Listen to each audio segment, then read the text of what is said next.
He's a cute little guy, isn't he? I mean, have you ever seen such a cute tension unit? He's a tricky guy though, and I'm going to try and show you how he works and compare him to some others. But I still can't get over he's so little. I mean, here is a tension unit from a Singer model 301. And there's a lot of tension units similar to this in videos on my channel.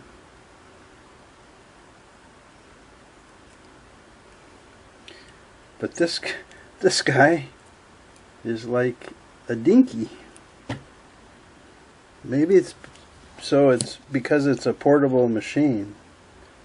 I don't know. But notice this has the indicator dial, like for the tension number, and the plus minus, and the 3 tension discs are up here, and the check spring,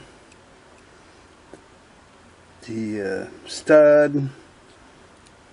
It's got a little tension pin inside. This doesn't have any indicator, any plus minus. As a matter of fact, this doesn't even turn once it's on the machine. But it still has 3 tension discs inside. And it still has the check spring. And it still has a tension stud and a little skinny tension pin inside. So it's different, all right. But anyway, this is AndyTube, and this is about the tension, the thread tension unit and system on a Singer Model 353 and 354 Genie and Starler sewing machine. Let me set up here and we'll get started. So here's the tension unit in place right here. And to get exposed to this, you have to take off the nose cover, and you have to take off the back cover. You may have to take off the front. I don't think so. But there's also like a little control panel here, and that's optional for you to take off to get here. But anyway, in the description below this video and at the end of the video, I give a link to the video I made of how to take all the covers off. So if you need help with that, you can refer to that. As part of this system, in here is the number dial. See, this kind of right in here is 0 through 9. And this big old thing turns like that. And it's got a slide up here on it.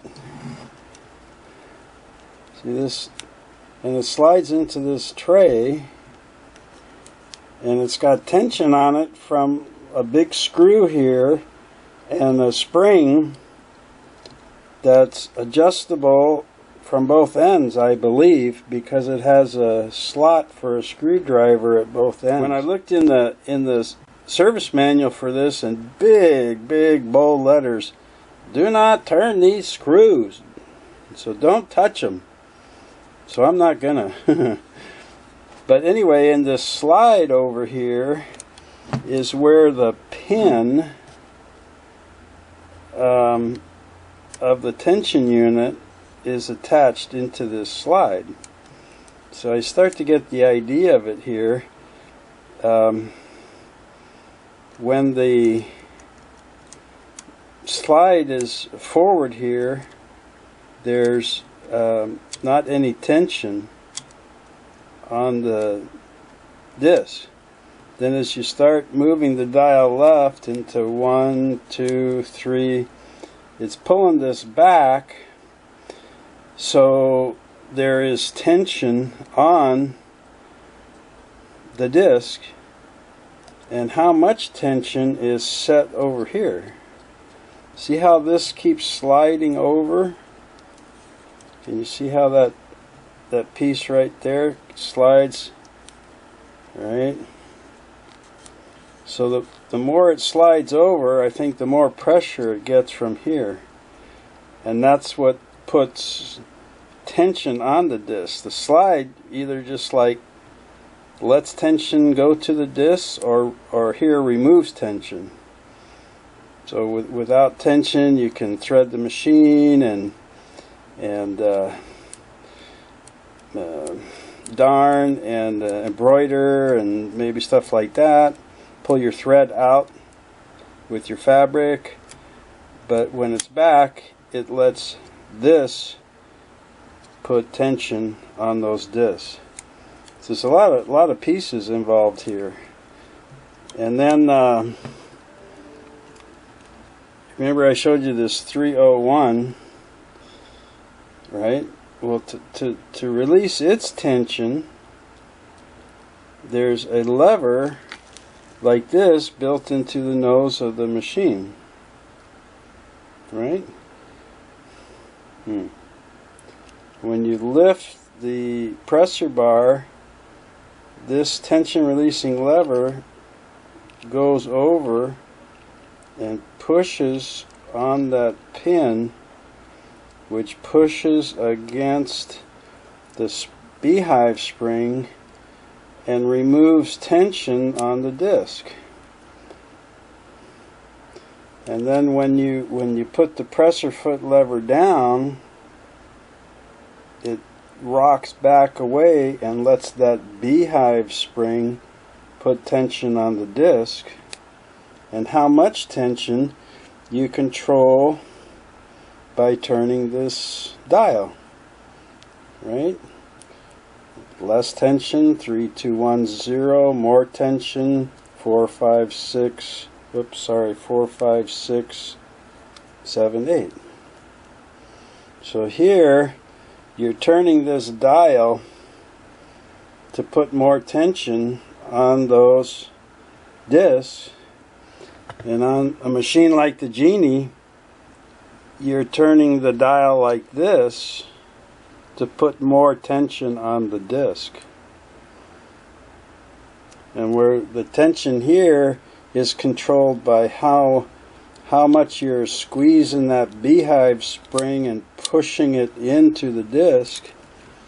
On the Genie, the farther you turn it for more tension, the more pressure is put on it by this system right here. So it's a little different, right? So one other thing with this, if you watch the video about how to take off the plate up here, you have to remove the tension unit to get that plate off. And I showed in that video there's a little clip right here that goes onto the inside of the slide and goes around the tension pin to hold the end of the tension pin in place. And there is a set screw right here that holds the tension stud into a barrel.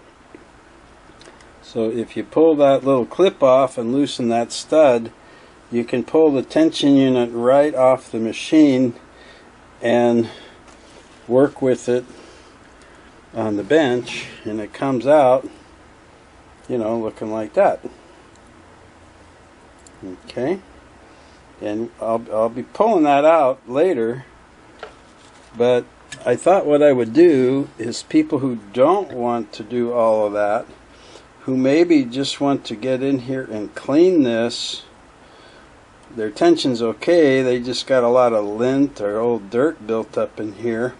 So I'm going to disassemble most of it with the unit on the machine, because then you wouldn't have to take off the control panel and take this off or anything. Just take the nose and top cover off to expose the set screw and clip. So let's take a look here at how to start disassembling these parts, and I'll give you the name of the parts and stuff as I take them off. Alright, where I want to start with this is to take this cap off. And you'll see that there is a cap nut. That little silver disc inside is actually a round nut that screws right onto the end of the tension stud. And there's these two dinky holes here that we want to put like some pliers in there and turn lefty-loosey or counterclockwise. Okay, so this pliers like this that has changeable tips I bought, it came with like 4 tips from the Ace Hardware store. One of them has little points small enough to get in here. The other 4 tips, the pins were too big to go in this hole. And these kind of barely made it in too. And whoops, I'm turning the hole. There we go. So I'm going to turn that, and eventually it's going to come off that tension stud. Oh, it kind of brought the I'm famous for that, aren't I? Okay, lucky me, it didn't go too far. It kind of, the plastic cap came off with it. So let me just stick that back on, maybe for a second. It'll stay. I just wanted to show you this plastic cap. Isn't it smooth? See how small those little holes for the pliers are? And the plier kind of goes in there, but it kind of pushes up against the side of the plastic cap too, and I think that's why the cap came off with my plier. That's what it looks like on the side. I mean, in the back. So I'm going to lay these parts out in order as I take them off, right? So here I've got the cap nut.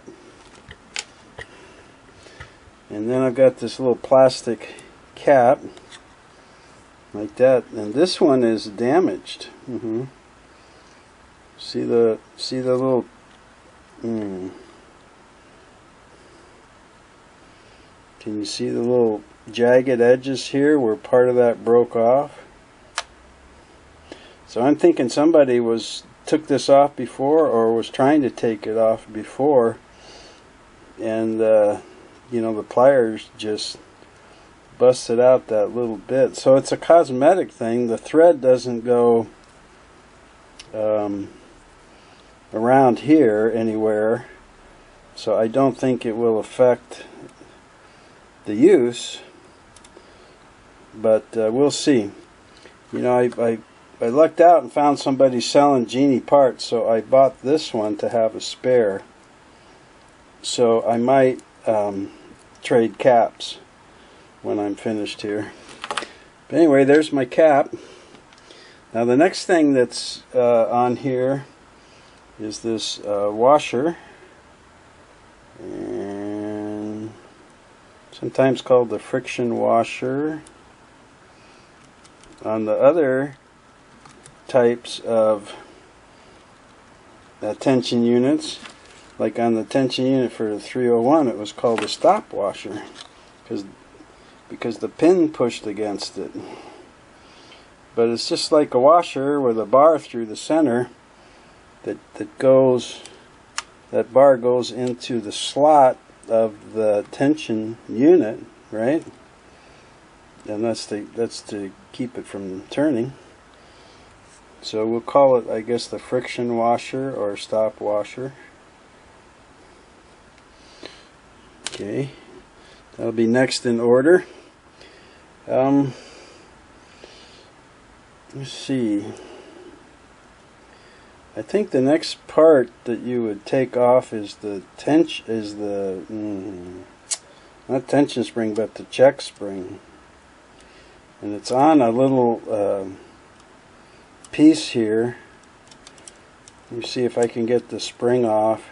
Now, since this is attached to the machine, I can't pull it all out, so I'm just going to gently tuck it up behind the thread guard here, so that it's kind of out of the way without getting bent up and stuff too much.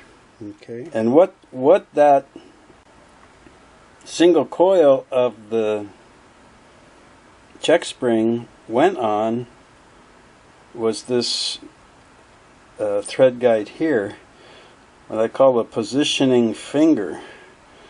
So when you thread the unit, the thread goes in behind that little finger to position it right in line with the tension disc, and that just slips on and off there like that. Okay, and when it's on, you point that positioning finger down on the left side. Very, very simple piece. So we'll call it the positioning finger thread guide. Da-da-da. Okay, so that's my next piece. Now this, you're going to laugh when you see this spring that's inside this unit after seeing a big old beehive spring. But this is a pre-pressure adjustment nut. And behind this round nut, and between it and the tension disc, is this weak little spring that just puts a little bit of pressure. Even when the unit is the dial's all the way to the right, and there's really no tension from the tension spring up here, there's what singers call the pretension here. It's the very light little tension on that thread. And how much pretension on there is determined by this little adjusting nut. And I had a tip where an old singer guy, when I talked with him about the Genie and this tension, he said that this was kind of factory set, and this up here was factory set. And he said he never really had to do anything with this, but they would often open this up like I'm doing and clean it, and this tension on this nut was preset also. So he said you got to pay attention to where it is when you take it off, so when you put it back on, you know how far to put it. You know, because you want it back like in the same spot. So, okay. So I'm looking at like, how do I do that? So my method of doing this is I'm going to count how many half turns to put it all the way on. And then I'm going to take it off. When I reassemble it later, I'm going to screw it all the way down and back it up that many turns. Because to me it's kind of arbitrary turns from the front. Like I could say I turned it 7 times and it came off, but I'm worried that when I put it back on, it'll only take 6 turns to get to here, and if I turn it 7, etc. So anyway, that's my method, and I'm just going to take my pliers here, like on a horizontal plane, say at 9 and 3 o'clock, and my idea is, whoops, I turned my wrist over. My idea is I'm going to turn it like about a half a turn at a time. So, and I'm tightening it. I'm turning it to the right, righty-tighty. So there was a half turn.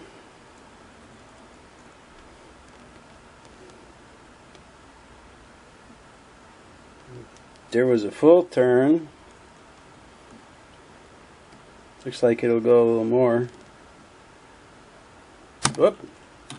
That's about it. So I'm going to, whoop, it's slipping. I'm going to call it 1 1/8 turns. Right? So when I put this back on, I'm going to tighten it just like finger tight right to there. And then I'm going to loosen it 1 1/8 turn. Like a half. Whoop. 1 and about an 1/8. Because that would be a quarter. It's a little slippery. So that would be about an 1/8. And that's where I'm going to put it back when I reassemble it.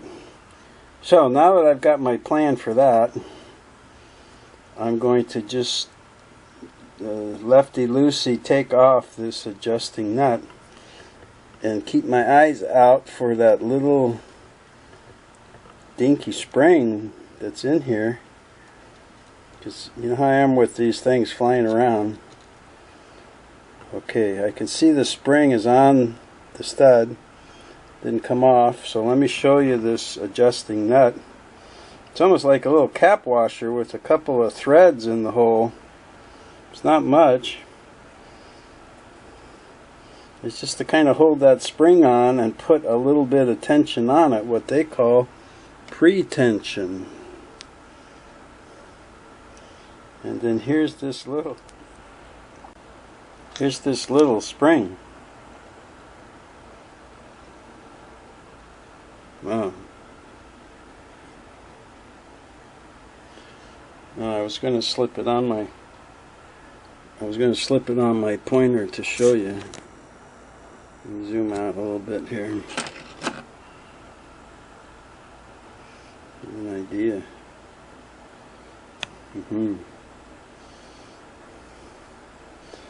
It's got about 4 coils, and it's kind of like hair thin wire, and man, I mean, it is nothing to squeeze.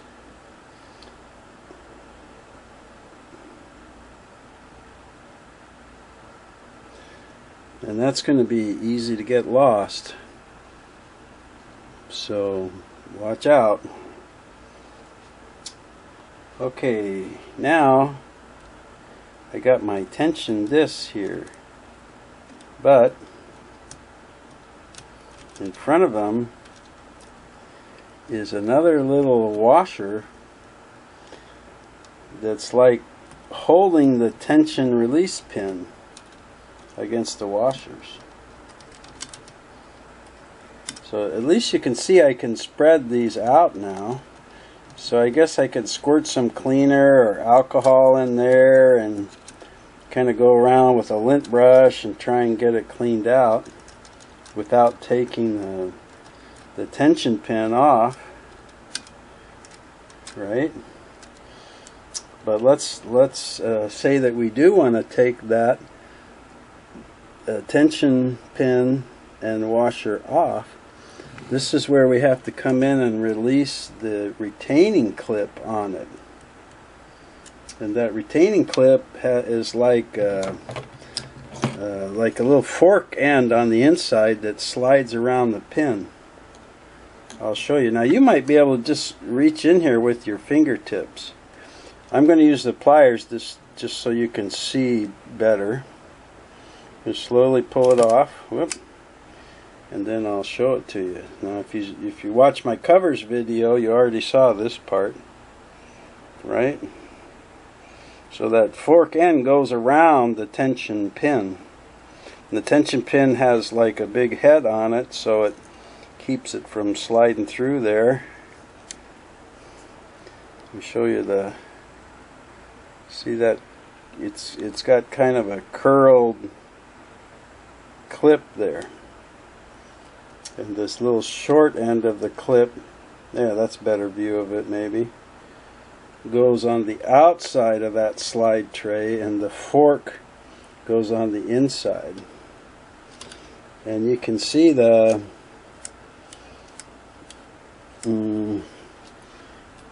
can you? Let's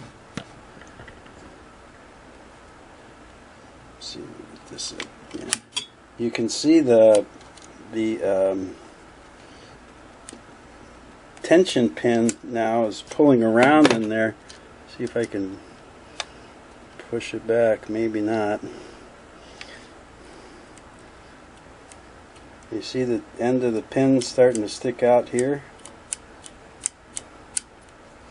So I can get it off the tray and I can kind of pull it out the front, and I'm going to use it to bring this washer up to the front where I can grab it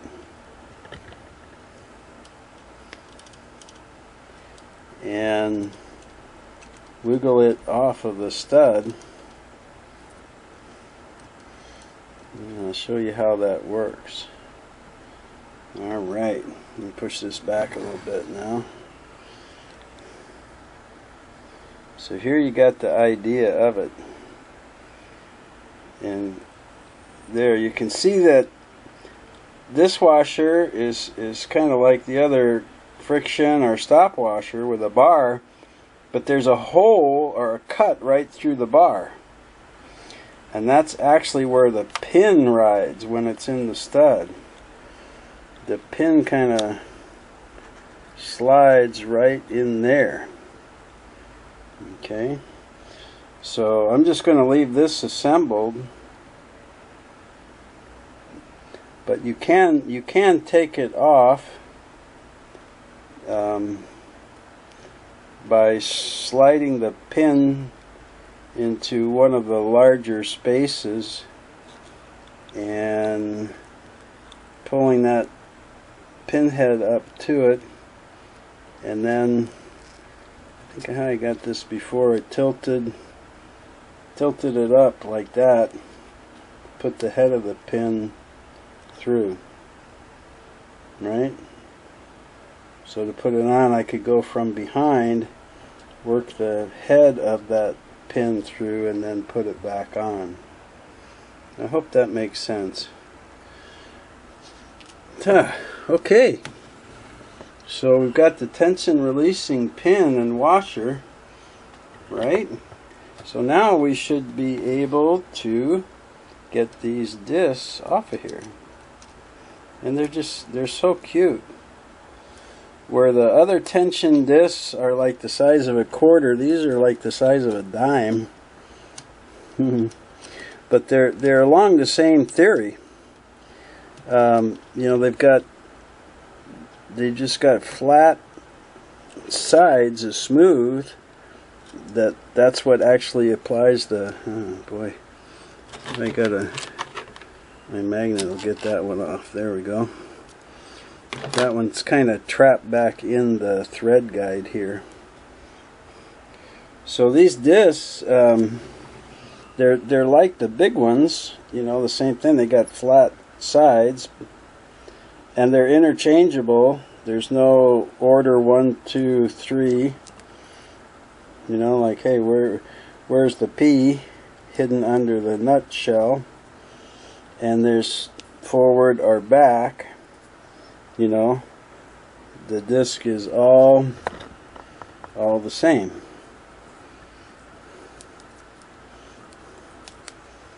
They're just a lot smaller. So you can see how big these discs are. You see they're a lot smaller. So that's why I said it's a tricky little tension unit thing on this. Okay, so now you could easily, you know, you have your parts laid out here. Say, okay, here's my thing, and here's my clip I don't want to lose, and here's my tension discs. Got my parts all laid out. I could wash them with crud cutter or alcohol and dry them, and I could come up here with a a toothbrush or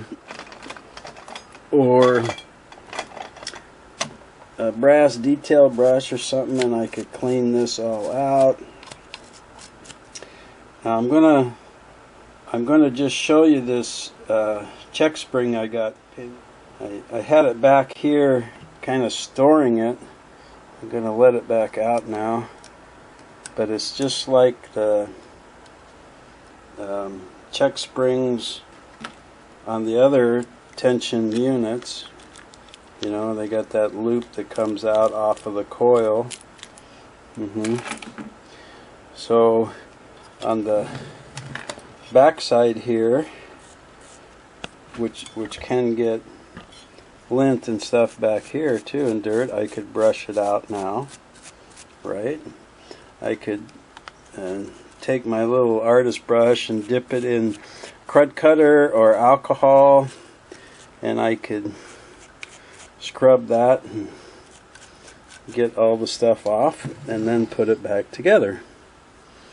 So if you didn't want to mess with any of these other parts, but you felt that you needed to inspect this unit or clean it,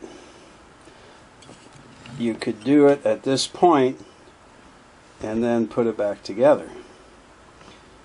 Now, if you wanted to remove it completely to clean other parts here, you already have the clip off of the tension pin. Remember that little forked clip? I showed you how to take that off. Okay. So you could loosen this set screw and you could pull the stud out. Okay. And all you're doing is the little tension unit yourself. You're not going to be messing with any of the tension spring or anything else. That's all going to be there. You just could take this off right from the beginning and disassemble it on your workbench and clean it and so forth and put it back on. And you'd be right back where you started, right? So let me show you this little set screw right here. Whoops. That was in there pretty good. And see if I can... There we go. Look familiar? If you've seen my other tension videos.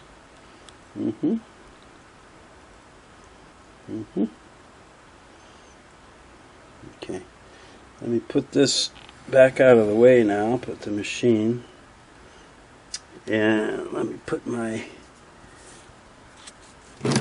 cloth down here so parts won't roll away.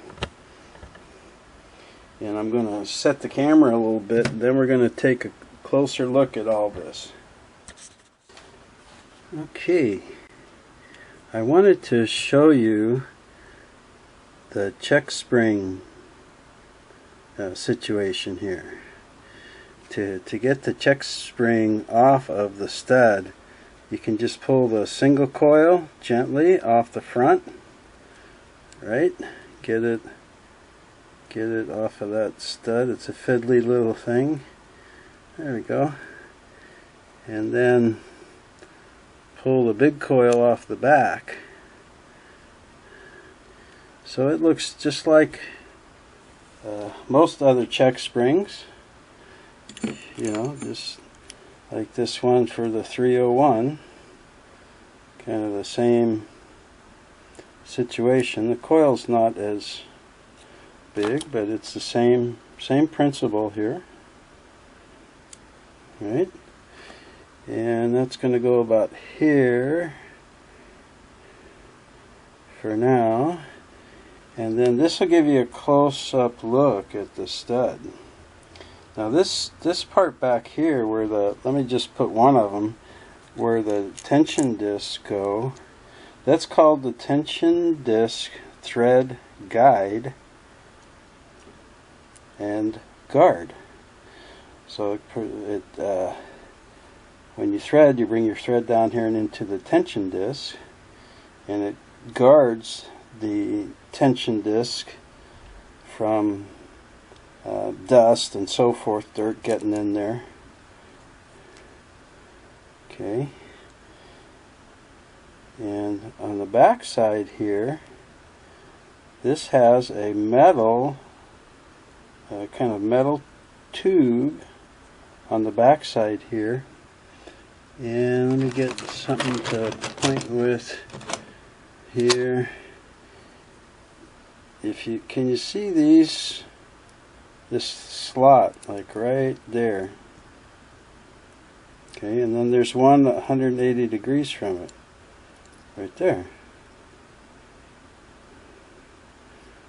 Okay, that's this slot where you put this little tail of the check spring. See, this last coil comes around and it's bent down and folded back in, and I just call it the spring tail. But the reason for that is to actually provide the spring action. Now I'm going to put the spring on backwards here for a second. Don't let that fool you. But that little tail goes into a slot so that when the thread pulls on the spring and the spring checks it, that's what allows the spring to coil, is because it can't turn because that tail is in the slot. If it wasn't in a slot, then when the thread pulled down on it, it would just spin around. There'd be nothing to hold it. It would just be a coil of wire spinning on the stud, and it wouldn't have any spring action. Okay? Alright, so in this case, you've disassembled it. Maybe your check spring was just worn out or broke and you had to go buy another one for a couple of bucks. Or maybe this little pretensioner spring area got so full of lint that it couldn't spring anymore. It was just all jammed up. Any little number of things that can happen. And you've got it disassembled. Maybe you cleaned your parts with alcohol or crud cutter, and you inspected everything and we're good to go, and you want to start putting this back onto the machine. So with this type of a spring mounting tube, I guess, in the back, you should put the spring on before you put the stud back in, because you can't get the spring around that tension disc thread guard, right? And you're going to just put it on basically like that on the back of the stud where that cylinder for the spring coil is. You're going to push the big part, the big coil back there, onto that stud somehow. I'm hung up on the little spring tail. I got the tail stuck in the hole of the stud. You see that? I couldn't do that again if I tried. There we go. And with the big coil on the back of the stud, you bring that single coil around and over the stud like that. Okay? And then, can you see this little tab sticking up right here? If you bring that spring forward with the big loop right up by that tab, you'll find that the tail goes into that slit. And this is how the kind of the position it sits in the machine. It's pretty much like that, with the thread guide down on the right side here, and the spring coming out at I guess what you would call like 10 o'clock, sticking out to the left. And it just falls in naturally where that tail goes in that slot and the loop goes up against that tab. Right? So if you turn this around so that the tail was in the other slot, you'll see right away that now that the check spring's way over here. This is mounted to the right, the guard, right? And now you see it's way over here, and to get it to check, wow, it's got to come way over here with so much force and lock under there. It's if you did this on yours and you feel this, wow, it's very, very springy. It's too hard for a check spring. So when you're putting this on, the slot that you want your springtail to go in is the slot that lines up with that little tab sticking out the back of the thread guard. So the edge of the loop tucks under that tab about like that, and then you'll see that the tail slides in to that slot. You can kind of see the tail down in there, I think. Okay, and then it's going to mount on the machine just about like that. So let's go ahead and do that. Let me move my little lineup of parts here to the side over there and get the machine up closer by the camera here where we can see it better. And maybe I should raise this camera up a little bit. Come down like that maybe. So this is the little barrel here, right? That the stud goes into. And remember the set screw right there and the little slide tray in the back. So we're going to stick that tension stud right back into that barrel. Okay, and you want to be sure that your spring tail is in that slot, and we're going to stick it right back into the little mounting barrel. And then let's take a look here at this and see how it looks. I think we're just going to come down a little bit about like that. I don't think this comes off perfectly square. I think it's tilted down just a little bit. Maybe about like that. The nice thing is you put this together and you start sewing, and you think you've got it twisted a little too much. You just loosen that set screw and you turn the stud to where you think it should be, and then tighten it back up. So I'm going right there, right? So I'm going to come over here and tighten my set screw, and I'm just going to push the stud all the way into that barrel to make sure I've got it seated all the way in, and then get my screwdriver on that set screw, working around the camera. I should have offset my camera so I could reach this easier. when you tighten this up, you need to be very firm, because it has a tendency, you know, it's just one set screw on the round stud. There's no flat spot on the stud, so it has a tendency to twist. I'm just going to check, see how it looks again. Yeah, I like that, so we'll try that. I'll just push it in again with my finger to keep it there, and get my little screwdriver tip in here again, and tighten that set screw, yikes, firmly. Alright, let's see how I did here.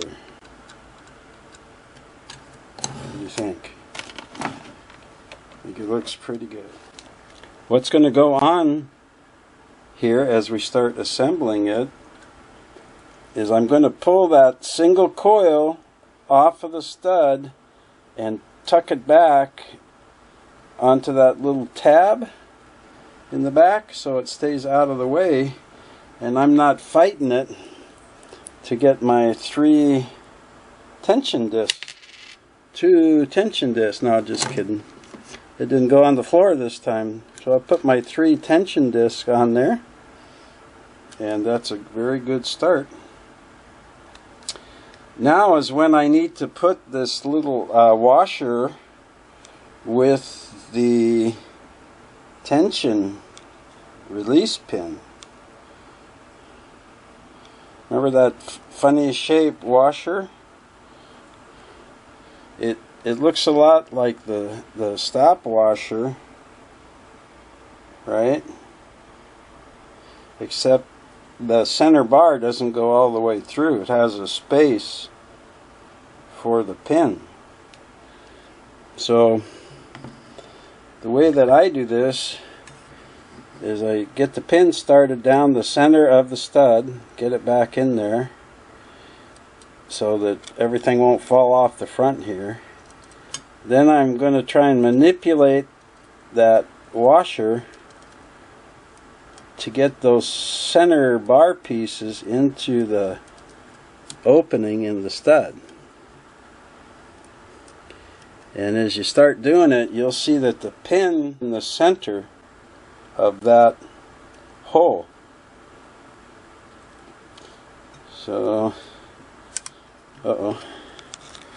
push this on back a little bit, and I pushed the pin in all the way, which you eventually wanted to do, but I wanted to show you how it looked. Let's see if I can sneak it back out here.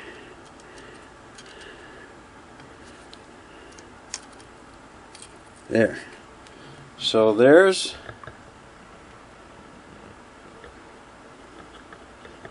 I think I got this up all the way. There's the pin.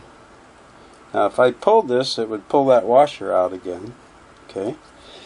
Once I get that, I want to push this all the way back here. Push it all the way in. And you'll see when I did that, it came right out the back of the slide tray. See that? See it right there? Let me push it in. I'll use the screwdriver in the front and I'll push it back out there. There, see it pop out? Okay. And the reason I want to do that is I want to put my little tension pin clip back on there. Do you remember this clip we took off? The little fork end goes inside the slide tray and goes around that pin, and that prevents the pin from going forward. So let me see if I find my little screwdriver again, maybe, and push that pin all the way out so I see it coming out the back there. Good. And I get my clip fork around that pin and just slip that clip right on. Just kind of pinches that slide tray. Alright. Da-da-da-da-da. That looks very good. I'm very happy with that. Okay. Now the next thing that goes on here in the front is this little tiny, thin, weak pretensioning spring. A singer called it. And it's just going to slip around the stud. Make sure you don't get any of it in the slot of the stud. Okay. And to hold that to hold that spring in there, we use this adjusting nut, pre-pressure or pre-tensioning adjusting nut, the one that looks kind of like a cap. We're going to put it on there and we're going to turn it. Now this was the one before where the Singer thing says, before you take it off, make a note of where it is, so when you put it back on, you put it in the same place. Yikes. And I guess I could have taken something and measured. Oh, this doesn't want to start very easy. I guess I could have taken something and measured from the back of this nut to the front of the first tension. Got a measurement on that. I didn't think of that. The spring is kind of caught up in the threads on the front here. That's why it's not starting too good. Let's see if I can push the spring back and get that washer started. There we go. So I'm going to... So after I've got this finger tight, I'm going to back it up. And I was looking at the video when I did this removing it, and I think because my pliers had slipped, I think it really took 1.5 turns to tighten it. So I want to loosen it 1.5 turns. That's what I'm going for. Boy, that thing is too slippery, isn't it? Let me see if I just, well, let me try it again here. It's so clean. I cleaned it. It's so clean. Ha ha ha. 1/2. And 1. Now, it's very easy to turn. You don't need pliers. I just want to be able to show you, and I think I could be more accurate watching the tip of my plier than my thumb. Is how far. I'm going to turn it about 1/2 more turn. Oh, that happened to me before.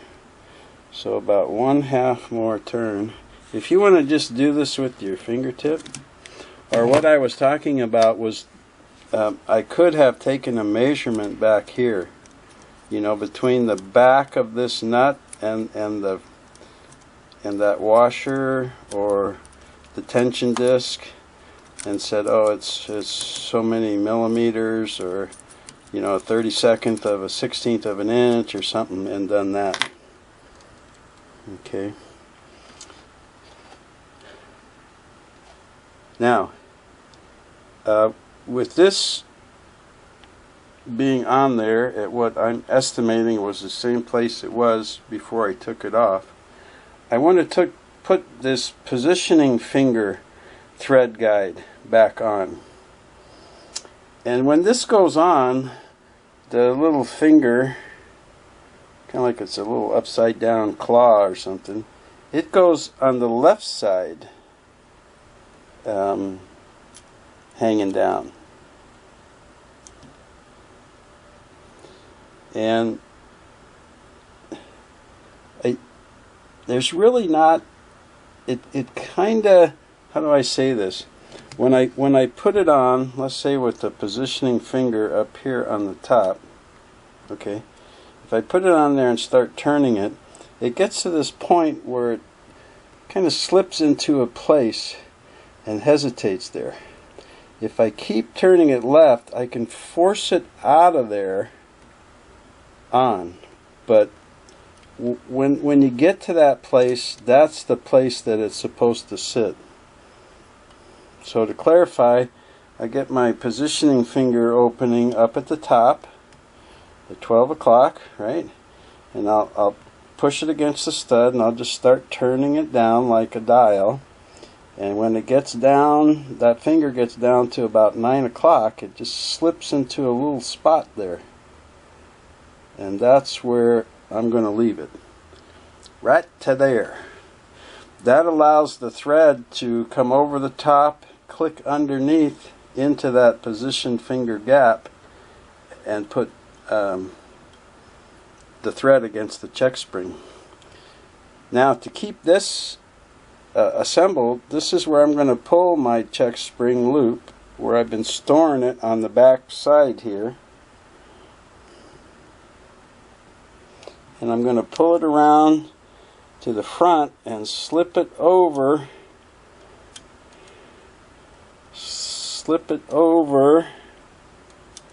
that stud and on to the flange of that thread guide. So it sits nice and flush there. Voila. Okay. And then to make sure that check spring doesn't come off and any of this get loose, that's we're going to have our little stop washer or friction washer. Okay. So we're going to put that in there into the slot of the stud and push it back. Yeah, this is looking pretty good. The other purpose for that washer is that when you put your cap nut on there, you don't want it turning against that the spring or anything like that and bending it or messing it up, right? So, you know, the washer kind of keeps all that in place and protects it for when the cap nut goes on, and then the cap nut can tighten against that washer, nut and washer. So now the plastic cap, it's not an indicator or anything, it's just to protect all this and not let thread get messed up in there. It's got a cutout in the cap. Let's see if I can do it like this. See this area that's cut out? And then I've got a little broken area on my machine in the front where the nut goes. But this cutout is going to go up there onto everything. And how can I say this? It just kind of fits there nicely. This part hits a part on the bottom. This part of the cutout. I mean, if you put it so the cutout was straight up, you couldn't get it around the check spring, right? And that's what the check spring is for, to give a travel area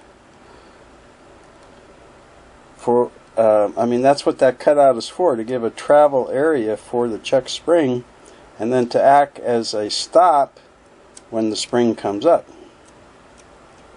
Okay?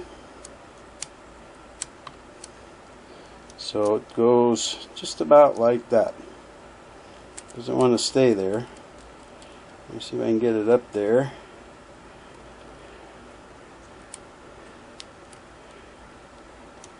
Yeah, remember when I was taking off the cap nut, that kind of fell out? So the trick is now to get this cap nut inside the plastic cover and started being attached to the tension stud, the threads on the tension stud. And it's kind of clumsy to me using the pliers So I have this old broken sewing needle, sewing machine needle, but the point broke off during a testing. So it fits right in the little slots of that cap nut. So if you have a needle or a pin or a paper clip, you can just kind of use it and turn it in a circle to get that cap nut started on there. Now I'm going to tighten it up with the pliers and stuff, but I'm just looking things over. Yeah, I got my check spring here, and I got the plastic cap kind of lined up good for it, and everything looks good. I go in here and I'm going to tighten that just with my broken needle as much as I can, which is actually pretty firm. There, see, the cap's not moving much. Looks pretty good. I'm going to accept that for now. And then I'm going to put my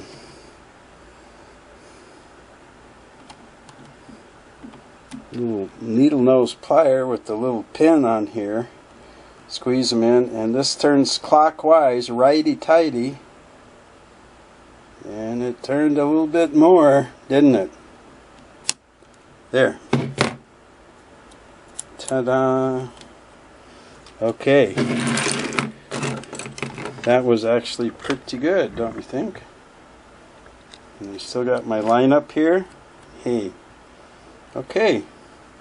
Now, so we've taken it apart, or we took off as much as we wanted, cleaned it, whether you brushed it or soaked it in alcohol or whatever, however you cleaned it, put it back together, and it looks really good. There are a couple adjustments. One is up in this area if you need it, and the other is down here,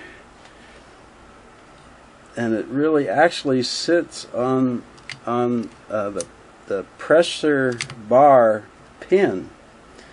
I don't know, you may remember from a video I did of this presser bar system. There's a little cylinder with a set screw in there that we had to set. So that sometimes does need an adjustment. But there is adjustment up on the top, and I'm going to reset the height of the camera, and I'll show you that in case you need to do that. So you may remember from the my presser bar video for the Genie about this tension release lever right here that goes down and under here and has a little kind of hook that sits on top of an adjusting cylinder. But when you lift the presser bar lifter lever, it raises that cylinder and pushes on the tension release pin to push in on this tray, or like a slide tray here, and that releases tension on the disc, right? So when you thread the tension unit, or when you lift this up to pull your fabric out, you don't want any tension on the thread, right? So there's an adjustment right here about the distance between the end of that release lever and this slide. And the way that you check that adjustment is to put your machine in a straight stitch with a center needle, okay, and turn the tension dial to the most tension, which is 9. So we turn it all the way left, and you remember that pushes this lever into the slide tray, right? Okay. then with the pressure bar lever down all the way, there should be a gap between this release lever and this slide here, and that gap should be 0.8 millimeter, or about 1/32 of an inch, or 0.032 of an inch. So with the pressure bar down and your tension set all the way to 9, you should be able to get this in here. And this is very tight. This doesn't begin to go down in between there. So it's out of adjustment. And the way that you adjust this lever is it's got like a rivet down here to a little bracket right here, and a screw that holds a bracket. So you would release this screw, you would turn it left and loosen it so that this bracket, now you see how loose it is, it's just flopping around here. Okay, and so I'm going to pull that bracket towards the back of the machine and try this again, and now you see I have way, look how loose that is, I have way over my 0.8 millimeter. So it's very easy to set this gap here. I'll push on the bracket, on the back of that little bracket, and I'll push it towards the front of the machine so that that release lever now pinches my blade, measurement blade, between the lever and the slide. Okay, so see, I want it up there so that it will just a little bit of drag on my blade so that I know I've got that gap set right. Just a little bit more, right about there. Okay, now with my fingers on my left hand, I'm going to keep that in place there with the bracket lined up to the front of the machine, and my thumb on the release lever to hold everything. Then I want to go in and tighten that screw back up.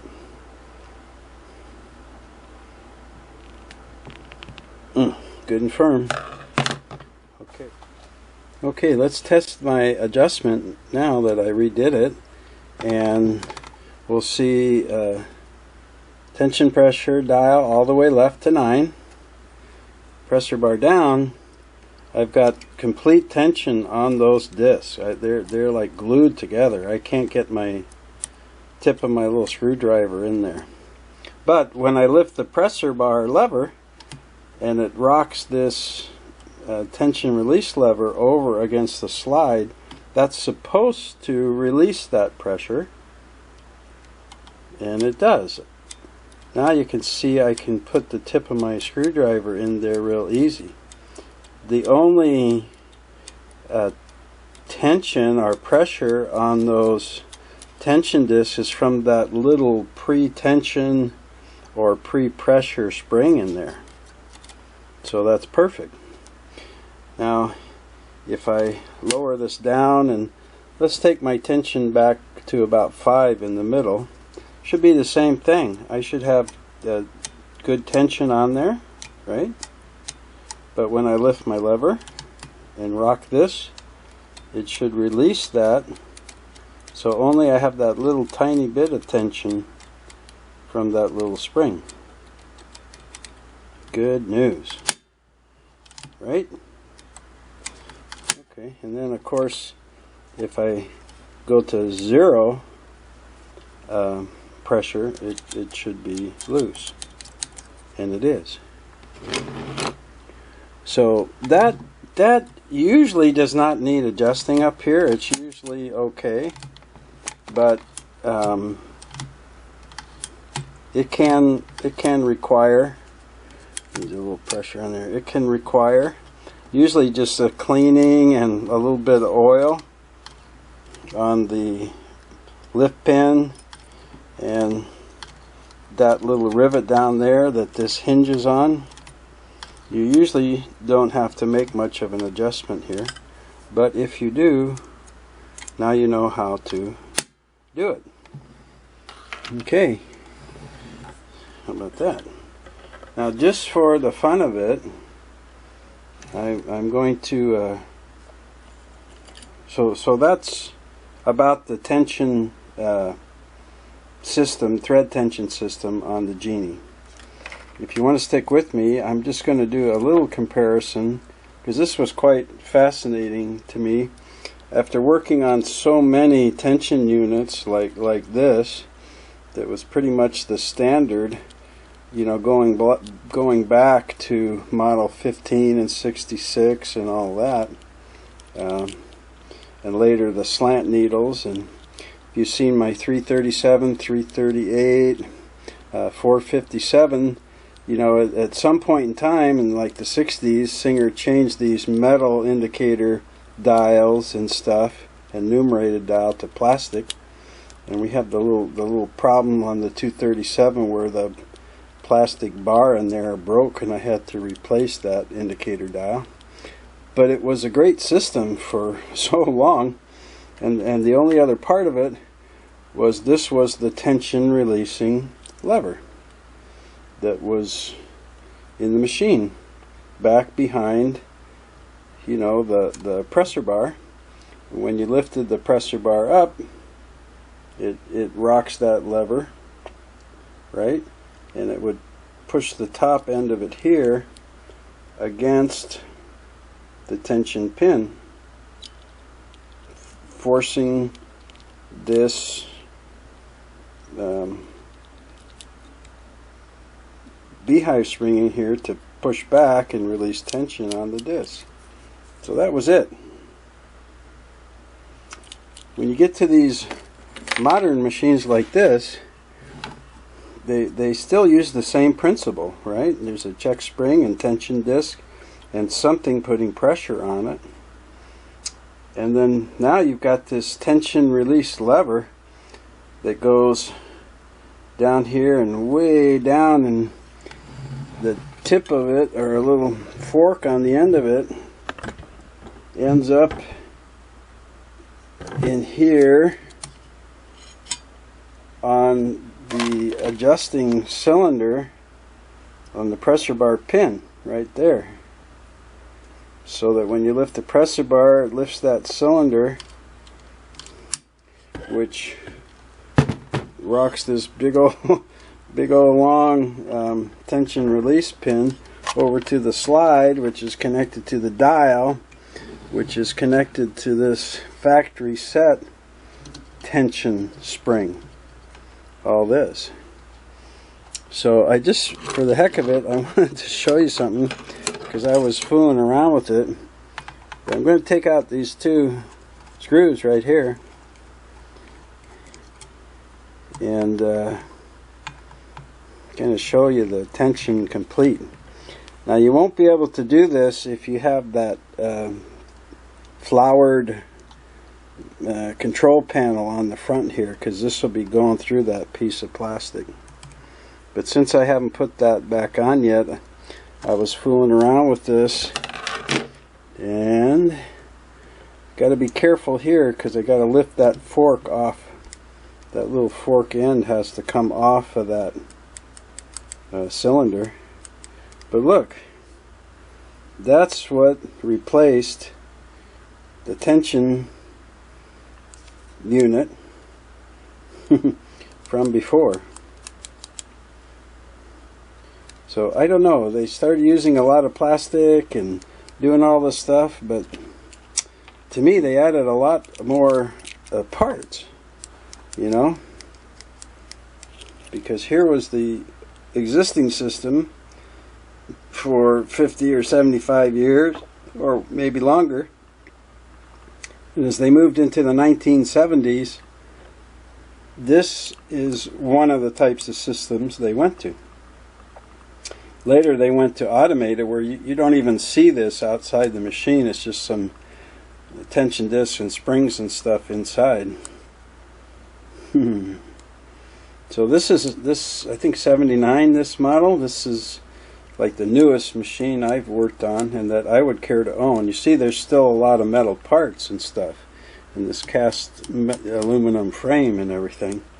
But it was just interesting to me, you know, all this stuff. And all these little parts had to be assembled by somebody, you know, manufactured and sorted and inventoried and assembled, and just seemed like it was just as good a system, and it was a lot easier than this. Now, if you take this out, like to clean it or to get in here to clean your machine and stuff, when you put it back on, the only thing you got to watch is that this little forked end of the release lever, right, ends up back on top, whoops, of that little cylinder there. See the little set screw? You can see it sits on top of that cylinder. It just sits up there so that when you raise the pressure bar, that cylinder lifts with the pin, and that cylinder pushes on the fork end of the release lever. See it going up and down right there? And you can go to the pressure bar video. I'll put a link to it. And starting at about 45 minutes, like, yeah, just start at about 45 minutes and you'll see the pin and that adjustment and so forth. So when I stick this back on, right, it's got to go in these two screw holes here, so that has to go in front of the take-up lever and behind the pressure bar and sit up there like that. And then whoops, then before I screw it down, I want to lift that. Oops, see, I didn't get, see that it's not lifting, so I got to get in here and see. Oh, I ended up with that forked end below the cylinder. Okay, now it's above the cylinder. That's the only thing you got to watch for. Otherwise it just all comes out in one piece and goes back in. Let me check this now.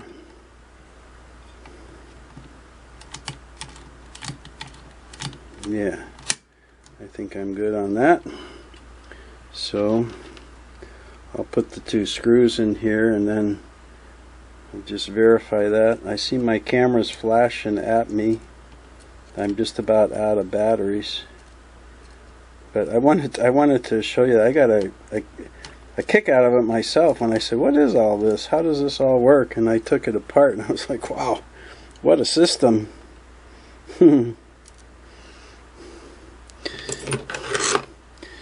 know, they say old guys like me have trouble adapting to new technology, but part of the problem maybe is that some of the old technology was pretty darn good, you know? And we're wondering, like, why did they ever change this? You know, this seems like a good idea. So I guess sometimes new isn't always better. You know, by the mid-'80s, Singer was sold. My understanding was a Japanese company bought it in like 1984.